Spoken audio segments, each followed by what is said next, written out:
if you are a mother or a father, you have never apologized to your child, you have not started parenting. Once we set our mind to do something, we are definitely going to do it, no matter the situation. I cannot say befriend your children's friend, but then know them, get to know them.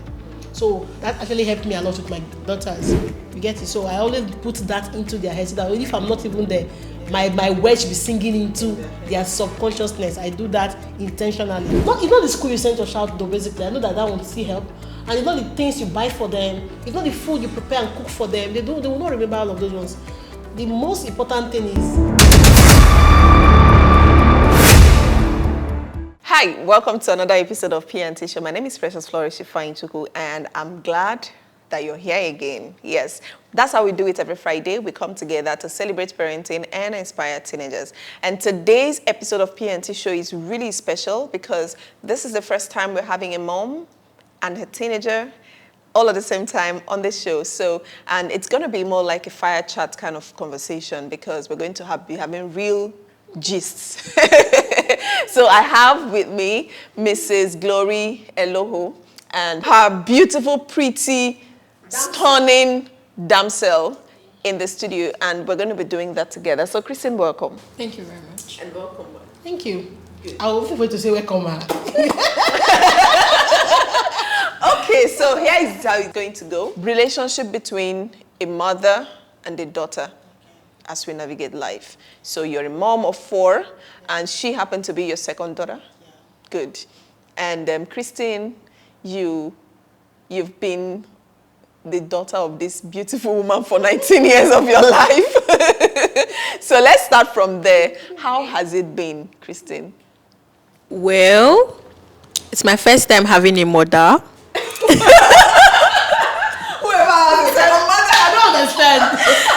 So I would say the journey has been lovely because she's not the kind of person that is very, I don't know, I'm very jovial, so she's also very jovial. So obviously I got it from her. So she makes people feel comfortable around her.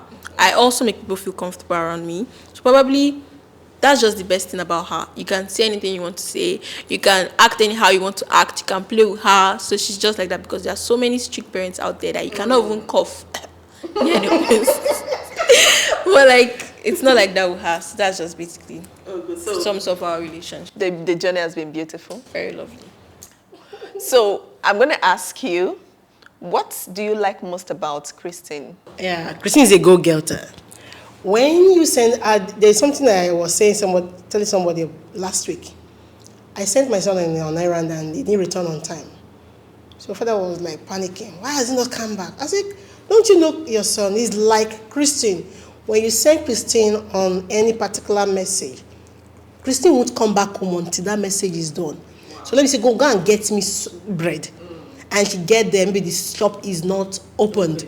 She won't come back and say the shop is locked. She will look for the bread and ensure that she comes back home and say, this is the bread you sent me. So she's that kind of person that when she focuses her mind on anything, and they're all like that anyway, when they focus their mind on a particular thing that they want to do, they will definitely get it. No matter the obvious odds against them, they will definitely say, okay, this is what I want to get, and I must get it. So that is one thing I like about her. They don't give up.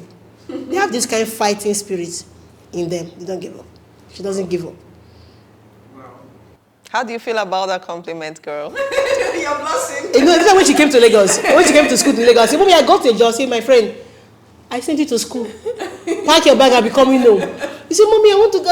I said, Nisha, let's okay, stay. Then Nisha, I'm telling nursing fear. Where will you not stay now? Now you're done with school accommodation. Please be coming back home. I don't want to. No. Say, Mommy, don't worry, I'll be fine. I said, I know that you will be fine. But last, it's really Christmas. That was our first Christmas. Living outside, as in living outside the home that we are not there. Because now you're not coming home. I'm scared. Say, Mommy, I will be fine. Hey, God, Chris, I will be fine, okay? And she was fine. So that fighting spirit will skate through no matter the obstacles that we are seeing. We'll clearly get there, we'll make it. As being a driving force. What do you have to say about that? Well, like she said, all of us are go-getter because we learned it from her. We learned it from her because the truth is that in as much as probably she did not get the care that she's giving to us now when she was a child, she did not allow that to affect her bringing up. No, normally there's something that us Gen Zs will always say. Sorry, I always like saying Gen Zs. I know Gen Z. There's something that I would always say: do not pass your trauma down to your generations, because what parents usually do, oh, they did it to me when I was young, so it's fine to pass it on to, but they don't know what that is going to affect, how it affects us basically. So that's what she did not do, and that's what I love about her, because her growing up was quite tough, but she did not make our growing up to be quite tough or to be tougher. Basically, if that would, I would say that. So she corrected that. So she corrected that. Although she may have her flaws, but she's not that kind of person that does not know that she does not have. I don't know if you understand what I'm trying to say. Okay, so now each and every one of us, I and my siblings, we are all go-getters. So the idea is that once we set our mind to do something, we are definitely going to do it, no matter the situation. My father always used to tell me that you have street sense. Let me put it like that in worry terms. You have street sense. I honestly do not know how I got that street sense from a very young age, because I always know what to do in case I meet a dead end. She knows. She will always say something like, in as much as any of my siblings can call her when we want to, but if I'm going through something, she knows that I barely ever calls her. Am I correct? Yeah. She always say, you don't used to talk, this girl. If it's Annabelle, she will call me. If it's Ella, she will call me. But you don't used to talk. It's because I already feel like you can figure it out. I can figure it out. Or I don't want to really bother her or something, but I already feel like I can figure it out. And apart from that, secondly, I personally, I would also say me going to boarding school also helped my life, because they sent me to a boarding school. So it's like if you put a fish, or if you put me inside the river, it's either you swim or you drown or you die. Basically, I would always swim, because that place already gave me a mindset on how I can live in the outside world. Basically, so that's just that. Fantastic. So still hold the mic, because I'm going to ask you. Already you know you are a Gen Z and you keep saying that. So what are some of the challenges that Gen Zs do have with their parents? You know, there's this notion of mommy's daughter's fight, mommy-daughter fight. So there's always that fight. There's always, battles of wills. Exactly. So they're besties, but they also fight. Like, they really have dirty fights. So let's talk about that. So your question is, what are those challenges? Yeah, Gen Zs have with their parents. Okay. So first of all, we are part of the people that always fight. Fight. There was something going on social media that I love my mom. Like, that's the quote. I love my mom, but our relationship is best long distance. Our relationship is best long distance. Someone made that post on social media, and I laughed. All of us laughed. We even created a separate children's group from removing her. From family group, removing her. So we're just gossiping about her. So the challenge is, possibly, I feel like every single teenager should try their possible best to understand their parents, because trust me, guys, it's actually their first time being parents. Yeah. They never had children in their past life. This is their first time parenting. So relax. Relax. Let all of us relax and understand them. Do you understand? So that's one. Then secondly, I feel like parents should also understand their children, or their child, or their teenagers, because trust me, that age frame is very, very difficult.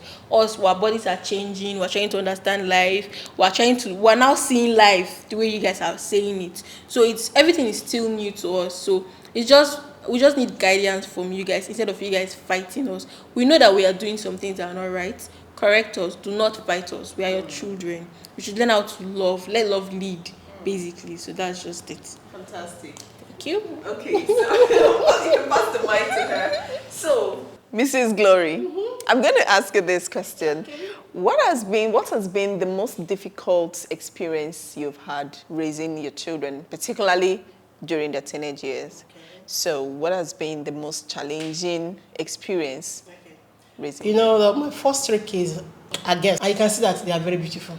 They are really very beautiful. So you see men, boys swarming around them, right from even when they were in primary schools. And what helped me was that the things I lacked growing up, I educated myself. I grew myself. I learned so that I could pass it on. Initially, parenting at their growing up stage, my early parenting time, it wasn't very easy. Well, the more I learned, the more I implement into them. So the most challenging things I have was Try to make them to know that you are beautiful, but your beauty is not because of all of these persons coming around. You know, so you should have very sound values, and it's how you place yourself that will determine the people that will come around you. And I don't stop them from having male friends. Some person say, no, what boyfriend should come close to my child, no male friend should come to my close. I even allow their friends to come to the house. Oh, he's your friend, your classmate, he's a boy, let him come. I want to get to know them, they will come. I will use to all of them, play with all of them, and ask questions, they will sit. She will be saying, Mommy, stop embarrassing my friends, because when they come, it's not to be talking out, it is me and the person. So you, hey, guy, how are you? Where did you come from? Where is on? Okay, tell me about Christine. How is Christine your friend? How do you? It is to know that, Mommy, he came to visit me now. Is he your friend again? You know. So one thing is, try to. I cannot say befriend your children's friend, but then know them, get to know them. So that helped a lot. That actually helped me a lot with my daughters, you know, because if not, they would have been so spoiled since when they were in primary school, because the attention on them. Even I'm with them, I can be with her like that. You see men coming, because they think that we are siblings. They don't know that she's my child. So like, babe, what happened yesterday? We were laughing. Babe, so immediately you tell the person, that is my mom. Say, hey, mama, you didn't know that I was the mom. So that biggest challenge I actually have with my teenage girls was the fact that men was the only paying attention to them, even married ones. So I only like, this is what you should do when this happened, that's what you should do when that happened, that's what you should do when that happened. Please, so they know exactly when. And when you do not, and you see this, stop, please. And so when they notice something happening that they cannot control them, Mama, see, I can remember my case that happened that the man was telling her, always call me when you need money. Always call me when you need money. I say, see, Mommy, now this person keeps disturbing me, and he's not. I said, he keeps disturbing you, and it's a very close family. I said, man, baby girl, you know what to do now. Immediately she blocked the line. So when the man calls, say, why did you block my line? My mom said I should block your line. Correct. So the man had called me that. Your daughter said you said. I said, yes, I said. That is what the teaching I give to my kids. They don't disturb them like that, because I don't know why you be telling her to call you when she needs money. You don't call me. You are calling my daughter. What for? I don't understand. If you want to help her, help through me. Help through me. You get it? The person was upset and said, I offended him. I thought, if you also feel offended because I'm trying to protect my child, then so be it. You get it? But the first thing, mothers should know that they should always protect their kids. The another thing again that could still help, the challenge that I have is, don't bring them down outside. She can misbehave. Maybe she messed up badly. Then in the public street, hey, Christine has slept with a man, come here, I don't forget me. Don't wound their self-esteem outside. But when she gets into the house, we will fight.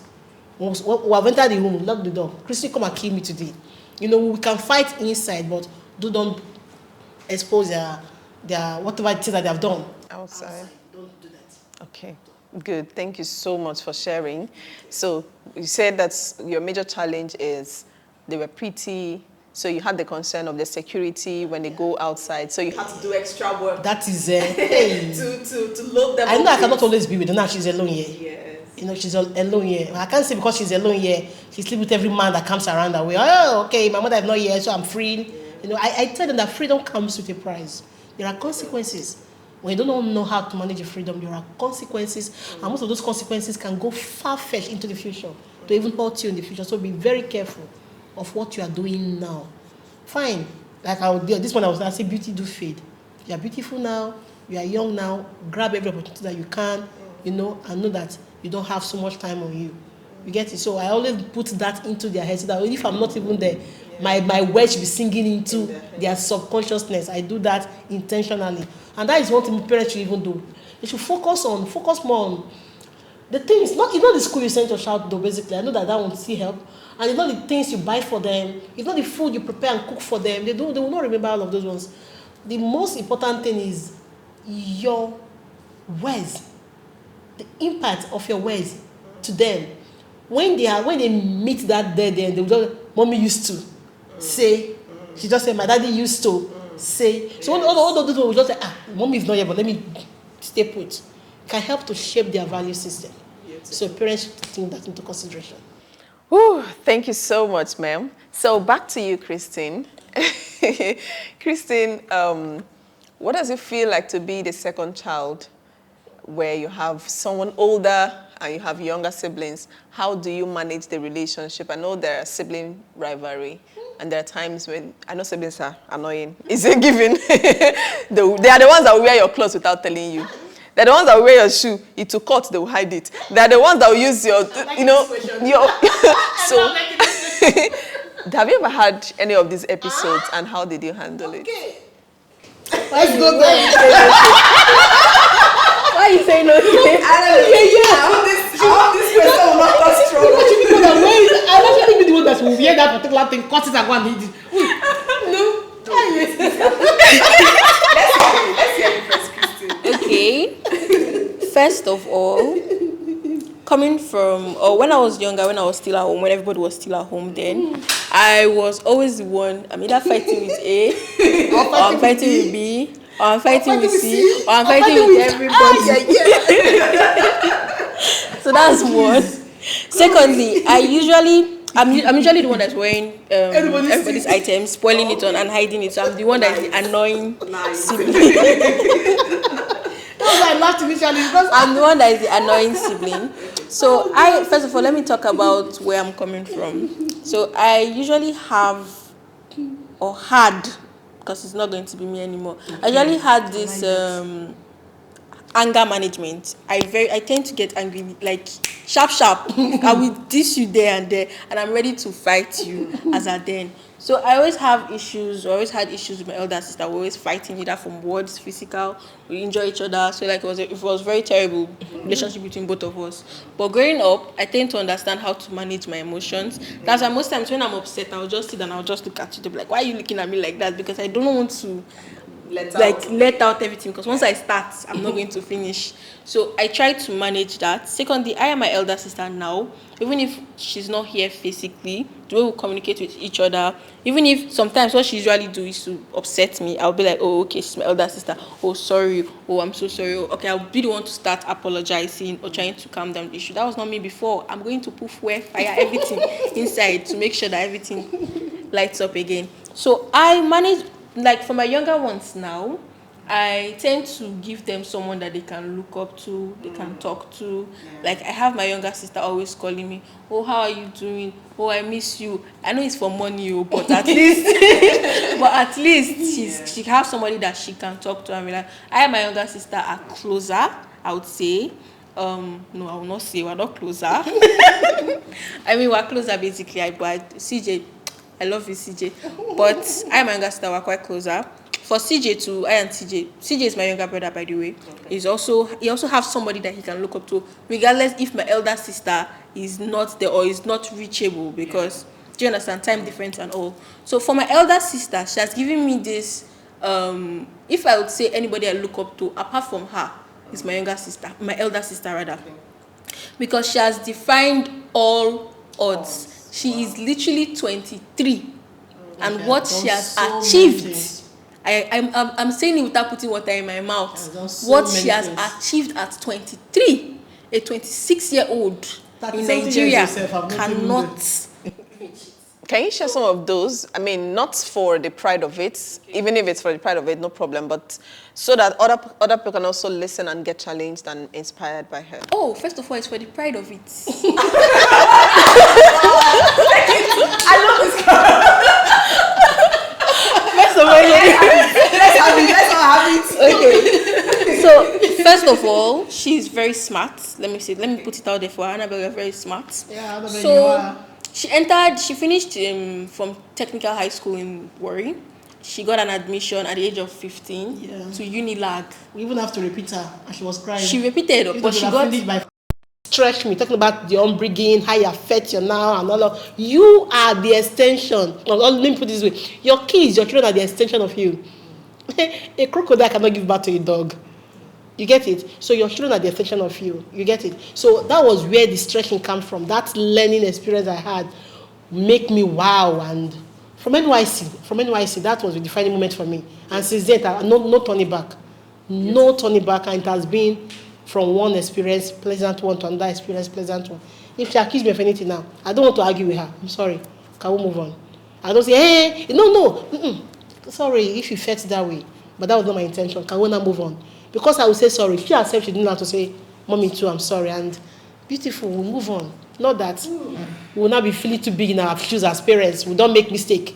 Parents don't make me say that me, me, apologize to my child for what? If you are a mother or a father, you have never apologized to your child. You have not started parenting. If you are a parent, you've never apologized to your children. You've not started. Okay, thank you. I'll take that from you. And to wrap it up, I want Christine to give a word of advice to your fellow teenagers who are currently thinking, my parents don't understand me. I don't have a good relationship with their parents. What can they do? What are practical steps that they can take to improve their relationship with their parents? Okay. First of all, I feel like you should know what your parents like and what they don't like. Know their values and what are not their values. So first of all, if you and your parents or your mom or your dad, you guys are not close enough, I feel like the first step is to be close to your parents. And how? Okay, you don't really like the way they talk, you don't like the way two of you communicate with each other. The first thing is probably you can get a gift to for your mom or your dad. Just get a gift. Mommy, you hype them up. They like getting hyped up. You hype them up. Mommy, daddy, I bought you this, so it's going to be very fine on you. Be very What do you excited, want? obviously. Then you start talking to them normally. I'm very sure if the person is truly a parent, the person is going to fall for it. Like, okay, mommy, I did not like the way you talk to me, or I did not like daddy, I did not like this, or I don't like, can we change? Can we move forward? Can we, like, if you have a very reasonable conversation with them, trust me, you're going to see things going to change. And us as teenagers, let's also try not to provoke them. And parents too, also try not to provoke your children, because even the Bible says it, right? Yeah. Exactly. So that's just Whew, it's been a full circle moment having a parent and her daughter in the studio. This is an opportunity I've always looked forward to. I've always looked forward to having, this kind of setting on the show, and I'm delighted that it's finally happened today. Thank you so much, ma'am, for gracing us today. And thank you, Christine, for coming. You both look gorgeous, and I enjoyed the conversation. Okay, it's been a beautiful show. Are you a parent of a teenager that would like to grace this stage of P&T? Feel free to send us a DM and we would, plan and put things together to make it happen. Till we come your way again next week, Friday, keep watching P&T Show, keep getting inspired, and keep celebrating parenting. Bye. See you.